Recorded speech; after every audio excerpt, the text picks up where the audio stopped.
Thank you very much, everybody. So this is a big, big day, a beautiful day, potentially one of the great days ever in civilization. Things that have been going on for hundreds of years and thousands of years. We're going to, at least we're at a minimum very, very close, and I think we're beyond very close. And I want to thank Bibi for really getting in there and doing a job. We've worked well together, as we have with many other countries, both of us, with many other countries, which is the only way this whole situation gets solved. And I'm not just talking about Gaza. Gaza is one thing, but we're talking about much beyond Gaza. The whole deal, everything getting solved. It's called peace in the Middle East. So today is a historic day for peace, and Prime Minister Netanyahu and I have just concluded an important meeting on many vital issues, including Iran, trade, the expansion of the Abraham Accords, and most importantly, we discussed how to end the war in Gaza, but it's just a part of the bigger picture, which is peace in the Middle East, and let's call it eternal peace in the Middle East. So this is far more than anybody expected, but the level of support that I've had from the nations in the Middle East and surrounding Israel and neighbors of Israel has been incredible, incredible. Every single one of them. This afternoon, after extensive consultation with our friends and partners throughout the region, I'm formally releasing our principles for peace, which people have really liked, I must say. And these are done, not just routinely done, these are done with total consideration and working with the nations that we're talking about. All of these nations have made contributions to those suggestions. I want to thank the leaders of many Arab and Muslim nations for their tremendous support in developing the proposal, along with many of our allies in Europe. Europe has been very much involved, and as I was called by many of the European leaders, most of them saying, is this true? Are you really doing peace in the Middle East? This is the most incredible thing we've heard. Some think it's the biggest thing they've ever heard. They called just to find out, was it just a rumor or is it actually done? And then they said, have you spoken to the Arab leaders? Have you spoken to all of the other leaders that we have to get? A lot of people involved in this one. I also want to thank Prime Minister Netanyahu for agreeing to the plan and for trusting that if we work together, we can bring an end to the death and destruction that we've seen for so many years, decades, even centuries, and begin a new chapter of security, peace, and prosperity for the entire region. And I want to just say that my meetings and dialogue that we had with so many countries, Saudi Arabia as an example, the king is a phenomenal person. The Emir of Qatar, he's incredible people. UAE, and that's MBZ and ABZ. We're totally involved. These are the people that we've been dealing with and who've been actually very much involved in this negotiation, giving us ideas, things they can live with, things they can't live with. Pretty complex. I mean, after 2,000, 3,000 years, whatever it is, I guess it's got to be a little complex, or it would have been done a long time ago. The King of Jordan was with us, as you know, in the United Nations. The President of Turkey, President Erdogan, is a friend of mine, a strong man, but a good man. President of Indonesia, somebody who's an amazing leader, Prabowo. He is an amazing leader and respected by everybody. He was in the room with us. We were together with most of these people that I'm mentioning. Others were by phone or the next day. The Prime Minister and the Field Marshal of Pakistan, they were with us right from the beginning. Incredible. In fact, they just put out a statement that they fully believe in this pact.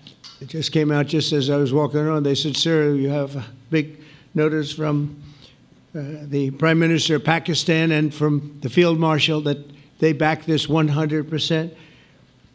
President El-Sisi of Egypt, who's terrific. And these are people I've gotten to know over the years. I mean, I would say it started around 2015 and then went into 2016 when the presidency officially began. But I've known him actually for a long time, and there are many cases really great men. I can't say in all cases, but I will tell you in many cases they're great men and some great women too. They tend to be mostly men, however, I will say that. But if accepted by Hamas, this proposal calls for the release of all remaining hostages immediately, but in no case more than 72 hours. So the hostages are coming back, and I hate even saying this from the standpoint, doesn't sound right, but it is so important to the parents. The bodies of the young men, I believe in almost all cases, the young men are coming back immediately. I met with parents. The parents felt as strongly about getting the body of their dead boy back as they did as though the boy were alive and well. It's so important to them. And it means the immediate end to the war itself, not just Gaza. It's the war itself.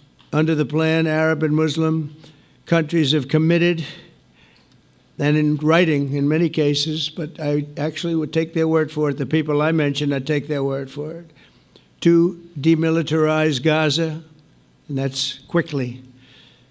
Decommission the military capabilities of Hamas and all other terror organizations. Do that immediately. And we're relying on the countries that I named and others to deal with Hamas.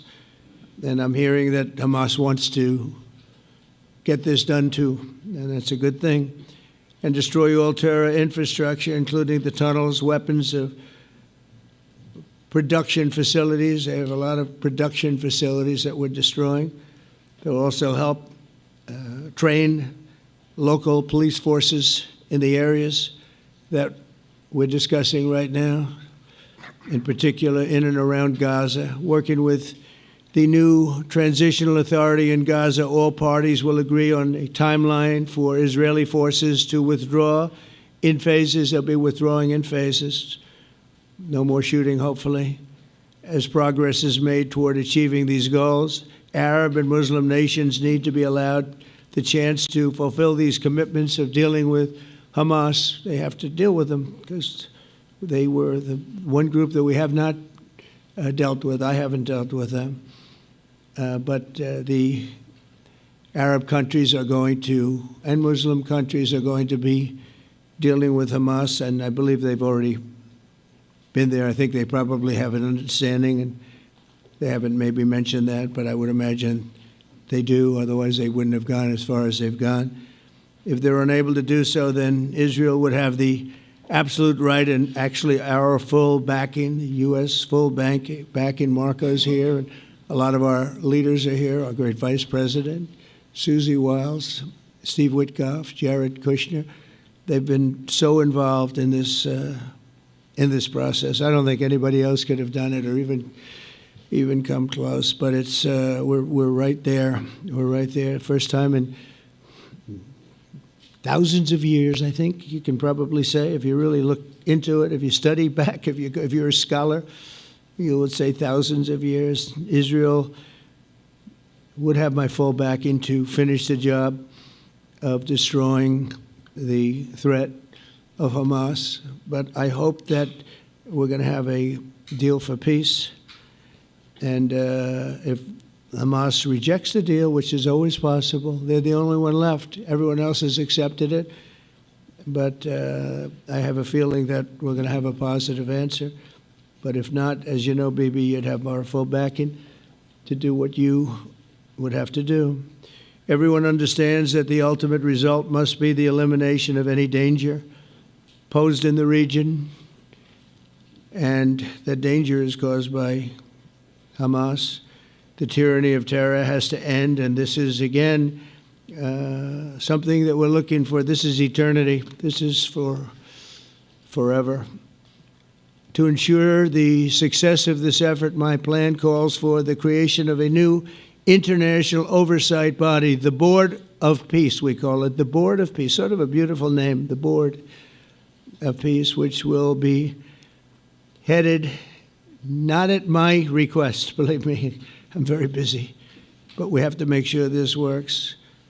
The leaders of the Arab world and Israel and everybody involved asked me to do this, so it would be headed by a gentleman known as President Donald J. Trump of the United States. That's what I want, is some extra work to do, but it's so important that I'm willing to do it, and we'll do it right, and we're going to put leaders from other countries on, and leaders that are very distinguished leaders, and we'll have a board, and one of the people that wants to be on the board is the UK former Prime Minister, Tony Blair, good man, very good man, and some others, and they'll be named over the next few days, and it'll be quite the board. Working, everybody wants to be on it now. I don't know if that had anything to do. They named me and everybody else wanted to be on it. I guess they figure, well, he's a soft touch. He'll be easy to deal with. Working with the World Bank and others, it will be responsible for recruiting and training a new government that will be made up of Palestinians along with highly qualified experts from all around the world. Hamas and other terrorist factions will play no role in the board, but they'll play no role in the governance of Gaza at all, directly or indirectly. As you know, thousands of Hamas leaders have been killed and soldiers have been killed. And we can never forget October 7th, but thousands have paid the price for that. And now it's time to get our hostages back and get back to trying to build something that's really great and very important. In our meeting today, Prime Minister Netanyahu was very clear about his opposition to a Palestinian state. And he continuously mentions October 7th, and I understand that. Most people do. And I understand and respect his position on many things, but what he's doing today is so good for Israel. I notice that they have large crowds gathering in Israel all the time, and they have my name up. They like me for whatever reason, maybe, I don't know, but they do like me. But they say two things: please get the hostages back and please end the war. They've had it. It's had it. So I think it's a very popular thing you do, because he's a warrior. He doesn't know about getting back to a normal way of life, but he is a warrior, and Israel's lucky to have him. But now the people want to get back to peace. They want to get back to normalization in a true sense. Several countries have foolishly recognized the Palestinian state. As you know, some of our European friends, allies, good people, but they're really, I think, doing that because they're very tired of what's going on for so many decades. They've been presidents and prime ministers for years, and during this time, having to do with the Middle East, all they're doing is talking about the same thing over and over. They want to see it get back. And nobody wants that more than me, or I believe Bibi too. But the people of Israel want it.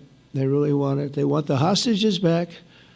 That includes the probably 32 bodies that we're talking about, 20 people that are living, 32 or so people that are dead, and they want to have peace.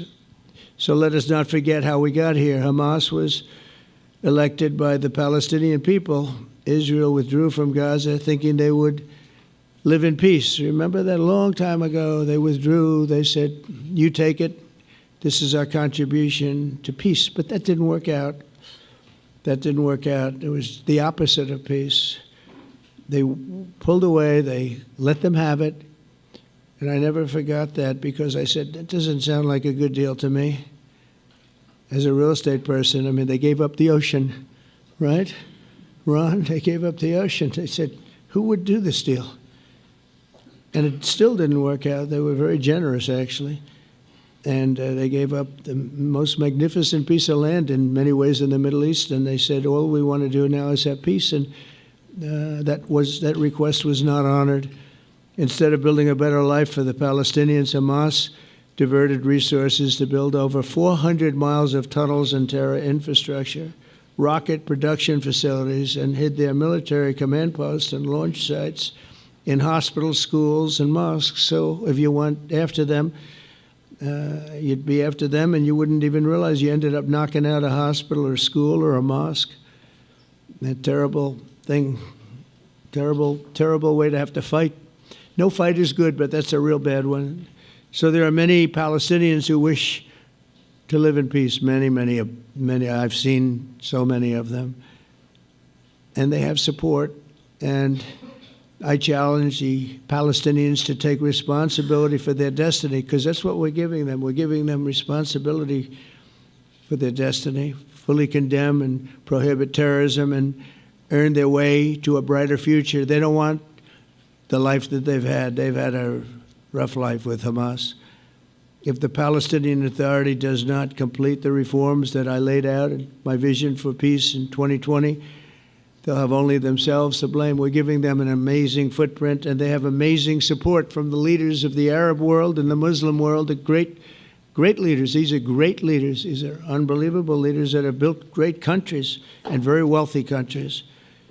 What the future holds for the Palestinians, no one really knows, but the plan that we put forward today is focused on ending the war immediately, getting all of our hostages back, getting everything back. Hard to believe when you even say it, and creating conditions for durable Israeli security and Palestinian success. Israeli security is going to be involved. We're going to help you.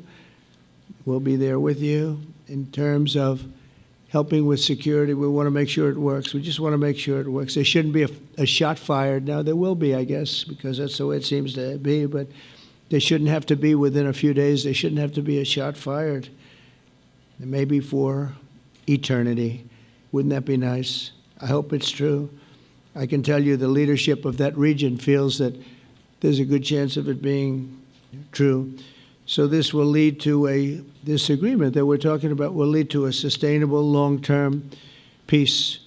No president in history has been a greater friend of the state of Israel than I have, in addition to negotiating the Abraham Accords. I like to say it that way because the real people, that's what they call Abraham.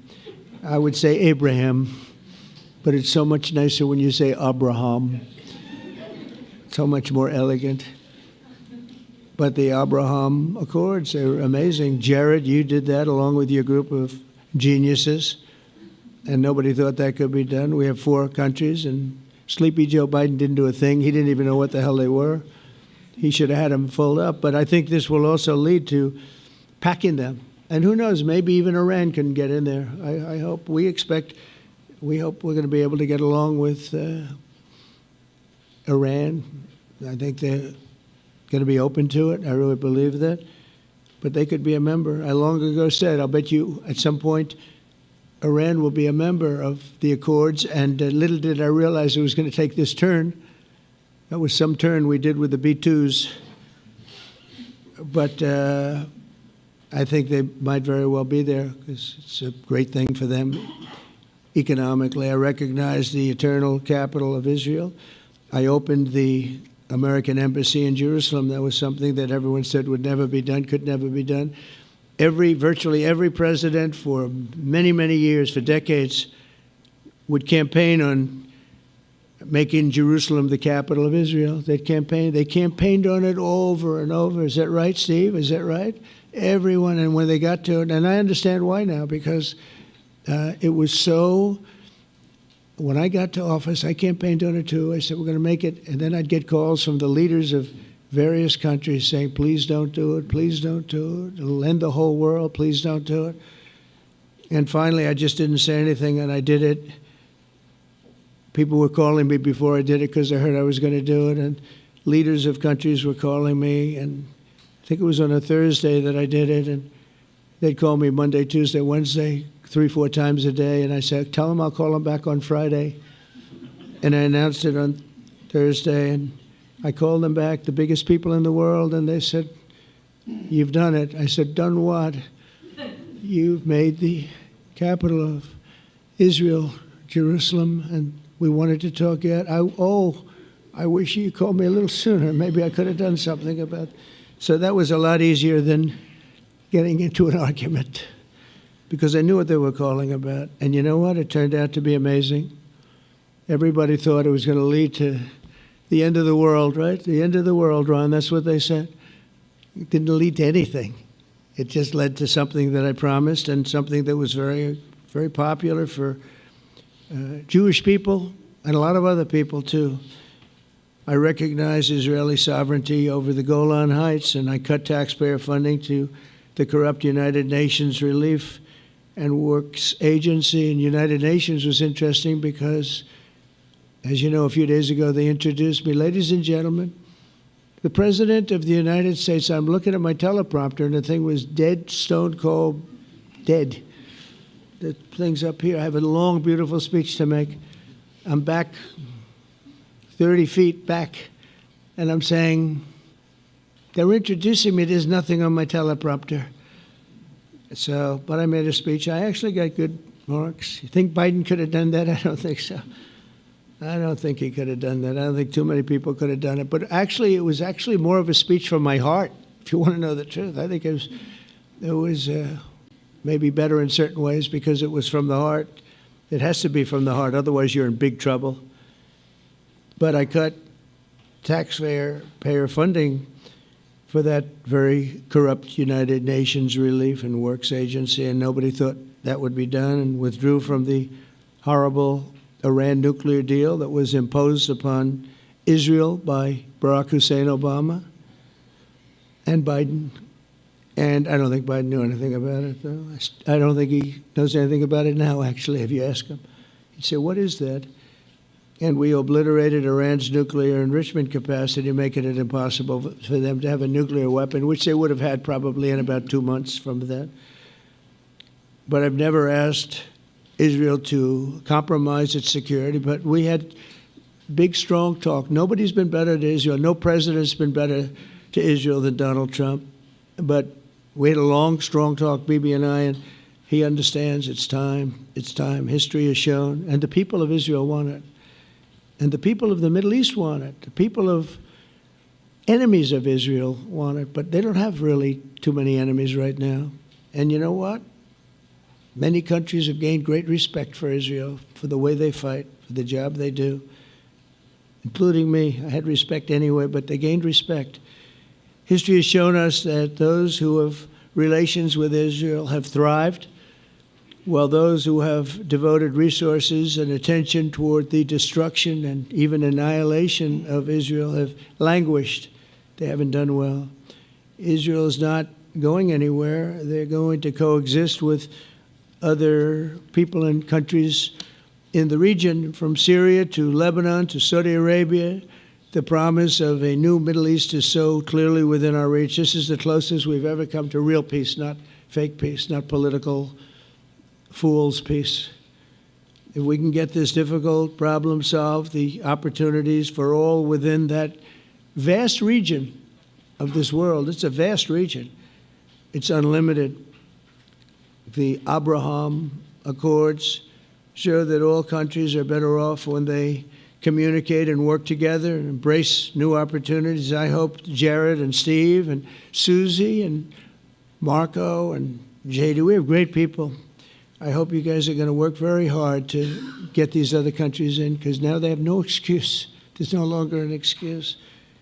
They were somewhere hesitant. And I tell you, the 4 countries that went in, I give them tremendous credit, and it's worked out incredibly well for them. In the same spirit, I'm pleased to report that earlier today we took another important step toward greater understanding in the region. A short time ago, we had a historic phone call in the Oval Office with Prime Minister Tani, who's really a great person. So we had a great talk, and I was on the phone, and Bibi was talking. Prime Minister Al-Thani was of Qatar. They really had a heart-to-heart conversation. It was a great conversation, I thought. It was productive. It was everything that you need to have something turn out to be successful. And I want to thank Bibi, and I want to thank the Prime Minister. It was fantastic.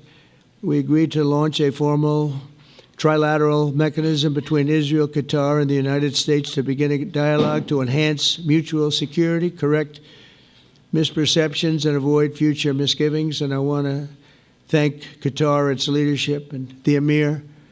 He's a fantastic person. I think, you know, I'm going to be his public relations man because I know him differently than a lot of people know him. But he wants peace. He wants to see peace. And its people, and they really acknowledge the critical role that they've played as mediator.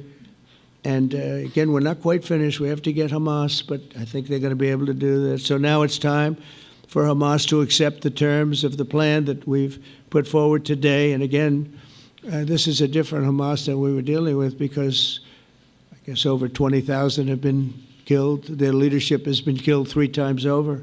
So you're really dealing with different people than we've been dealing with over the last 4 years, 5 years. Everyone has done their part and come to the table in good faith. Our Arab and Muslim partners are fully prepared to step up and fulfill their commitments for the benefit of the people of Gaza and the entire region. They're willing to step up and do a lot. They really are. There are a lot of good people involved. Everyone who wants to see, everybody who wants to see an end to the violence and destruction should be united in calling for Hamas to accept the extremely fair proposal so that we can end the war and get us back our hostages right now and have everlasting peace. And I look forward to having relationships with everyone. As the chairman of the board, I'll be involved, and we'll have meetings with some very smart people that'll be working over there to make sure that we haven't just been wasting time with an agreement that doesn't get done. The task of building peace will not be easy. There are some of the hardest problems in the world to solve, and that's why it's been going on for so many centuries. But too many lives are at stake not to try, and this is more than a try. I mean, I think this is something that gets done when you have virtually every country, and these are powerful, powerful countries that have a lot of money, and the money can make things happen. A lot of countries try, and they don't have any money. These are very rich countries that can make things happen. So together we'll forge a much safer and more hopeful future for everybody, including Israel. And I want to thank Prime Minister Netanyahu for his partnership. And I want to thank all of the leaders, the kings and the emirs and the presidents and prime ministers, people I mentioned. And they've been absolutely fantastic to work with. And it's just happened very quickly. It's happened from a couple of weeks before I had a couple of meetings, but a couple of weeks before we went to the United Nations. And we had some incredible meetings. It all came to place. It all took place, and everybody wanted to be a part of it. I don't have anybody that's saying we don't want anything to do with it. It's just the opposite. And I'll tell you, a couple of years ago, a year ago, I don't think we would have had this kind of participation, Mr. VP, right? I don't think we would have had. It's been amazing. The participation was 100%. Everybody wants to be a part of it, and everybody, those very strong countries, everybody wants it to work. So. Bibi, congratulations on this. I think this will be your crowning achievement, frankly. If this all works out, we think it will. It's going to be your crowning achievement, and I want to thank you very much for being here. Thank you, please. Thank you. Thank you. Mr. President, first I want to thank you for graciously hosting me once again in the White House. And second, I want to thank you for your friendship and for your leadership. From Jerusalem to Tehran, from the Golan Heights to Gaza, you've proven time and again what I've said many times. You are the greatest friend that Israel has ever had in the White House. And Mr. President, you and I both know it's not even close. While you focus at home on making America great again, your leadership abroad is changing the world for the better, ending wars and advancing peace. I believe that today we're taking a critical step towards both ending the war in Gaza and setting the stage for dramatically advancing peace in the Middle East, and I think beyond the Middle East. in very important Muslim countries. I support your plan to end the war in Gaza, which achieves our war aims. It will bring back to Israel all our hostages, dismantle Hamas's military capabilities, end its political rule, and ensure that Gaza never again poses a threat to Israel. We would not have achieved this turning point without the courage and sacrifice of our incredibly brave soldiers. They fight like lions to defend the people of Israel, and they serve on the front line in the war between civilization and barbarism.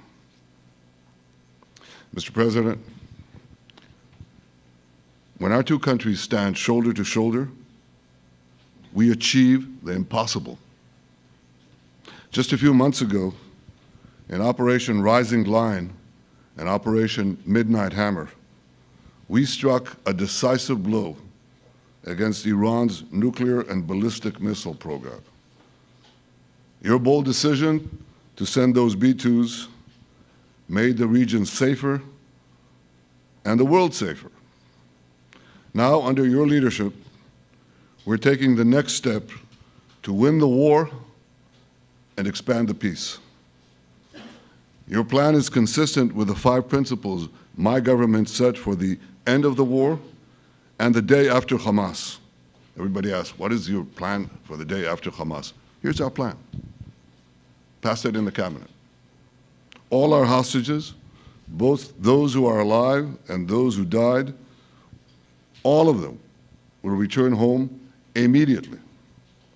Hamas will be disarmed. Gaza will be demilitarized. Israel will retain security responsibility, including a security perimeter for the foreseeable future. And lastly, Gaza will have a peaceful civilian administration that is run neither by Hamas nor by the Palestinian Authority. If Hamas agrees to your plan, Mr. President, the first step will be a modest withdrawal, followed by the release of all our hostages within 72 hours. The next step will be the establishment of an international body charged with fully disarming Hamas and demilitarizing Gaza. I appreciate your willingness to lead the body, Mr. President. I really appreciate it because you have a lot of things to do, and this is important. And it reflects the confidence that this will give everyone, that things will be followed up on all the commitments made. The fact that you're taking this on, I think, helps a lot to make sure that everything flows in the direction that we want. Now, if this international body succeeds, we will have permanently ended the war. Israel will conduct further withdrawals linked to the extent of disarmament and demilitarization, but will remain in the security perimeter for the foreseeable future. I think we should understand that we're giving everybody a chance to have this done peacefully, something that will achieve all our war objectives without any further bloodshed. But if Hamas rejects your plan, Mr. President, or if they supposedly accept it and then basically do everything to counter it, then Israel will finish the job by itself. This can be done the easy way, or it can be done the hard way, but it will be done. We prefer the easy way, but it has to be done. All these goals must be achieved because we didn't fight this horrible fight, sacrifice the finest of our young men to have Hamas stay in Gaza and threaten us again and again and again with these horrific massacres. Mr. President, I was encouraged by your clear statement at the UN against the recognition of a Palestinian state.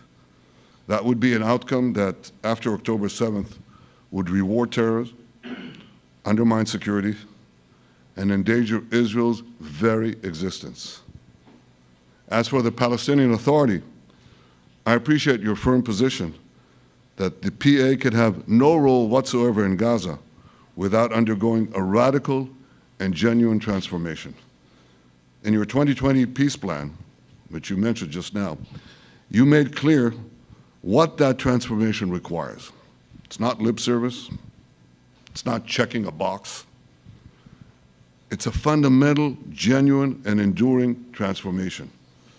And that means ending pay to slay, changing the poisonous textbooks that teach hatred to Jews, to Palestinian children, stopping incitement in the media, ending lawfare against Israel at the ICC, the ICJ, recognizing the Jewish state, and many, many other reforms.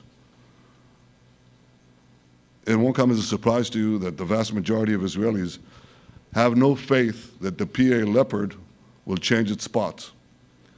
But rather than wait for this miraculous transformation, your plan provides a practical and realistic path forward for Gaza in the coming years, in which Gaza will be administered neither by Hamas nor the Palestinian Authority, but by those committed to a genuine peace with Israel. I think this can be not only a new beginning for Gaza, I think it can be a new beginning for the entire region. Under your leadership, we can re-energize, well, I've got to contribute my own, we can re-energize the Abraham Accords. That's what it's called in the original Hebrew, Abraham. Abraham is fine, Abraham, however you want to call it. Under your leadership, Mr. President, we can re-energize the Abraham Accords that we forged 5 years ago. We can expand them to many more Arab and Muslim nations that choose moderation over extremism. I think there's an opportunity here. It's not going to be easy, it's tough going, but I think if we succeed, you're absolutely right. We're going to open possibilities that nobody even dreamed of. But I think we dream of them. As you've told me, Mr. President, and you've told the world many, many times, you said, remember October 7th. Remember October 7th. And we do. We will never forget the horrors of October 7th, and we will do whatever is necessary to make sure they don't happen again. Since October 7th, Israel's enemies have learned a hard truth. Those who attack us pay a heavy price, but those who partner with us advance progress and security for their peoples. President Trump just said it. It's also in the Bible. It says, those who will bless you will be blessed, and those who will curse you will be cursed. And that's actually what is happening. We want the blessings. I think we've done a lot in the past 2 years to end the curse. We're not finished, but we've done a lot. And we've done a lot together to end the curse. I want to thank your entire team for their efforts to get to this point. I especially want to thank Steve Witkoff and Jared Kushner for their indefatigable work to bring Israel and Arab states in the region closer together. I am deeply grateful to both of them for their work. We had a phone call today just to make it clear. I said to the Prime Minister of Qatar, Israel was targeting terrorists, wasn't targeting Qatar. And of course, we regretted the loss of the Qatari citizen. It wasn't our target. And I very much appreciate President Trump's proposal to have a trilateral body, the United States, Israel, and Qatar, to work out respective grievances. There are quite a few. But if we can try to mitigate them or put it on a different footing, I think that'll be good for everyone. Above all the people, the fine team, the many helpers who've done this, I want to thank you, Mr. President. History has already shown that under your leadership, Israel and America can change the face of the Middle East. And today I'm hopeful that your plan to end the war in Gaza will do so again and do so soon. It will free our hostages, end Hamas's tyranny in Gaza, and enable a more secure and prosperous future for the peoples of our region. Thank you, Mr. President. May God bless America. May God bless Israel. May God bless the indispensable alliance between our countries. And may I add, in Hebrew, G'mal Chatima Tova, may we all be inscribed in the book of life. Thank you. Thank you very much, Bibi. So I think while we wait for these documents to be signed and get everybody in line, I think it maybe is not really appropriate to take questions. I'm meeting with, as you know, a couple of Democrats in a little while about the country, about keeping our country open. They're going to have to do some things because their ideas are not very good ones. They're very bad for our country. So we'll see how that works out. But this is something that was really historic today. This was something that was amazing. I think, Bibi, I mean, depending on you, I think while we're waiting for signatures and waiting for approvals from a lot of different countries that are involved in this, we probably shouldn't take questions? Or would you like to take a question or two from perhaps a friendly Israeli reporter, if there's such a thing? That's a very, very tough proposition. But I would think, Mr. President, that I would go by your instinct that this is, we'll have enough time for questions. Let's settle the issue first, I think. No. Thank you very much, everybody. Thank you.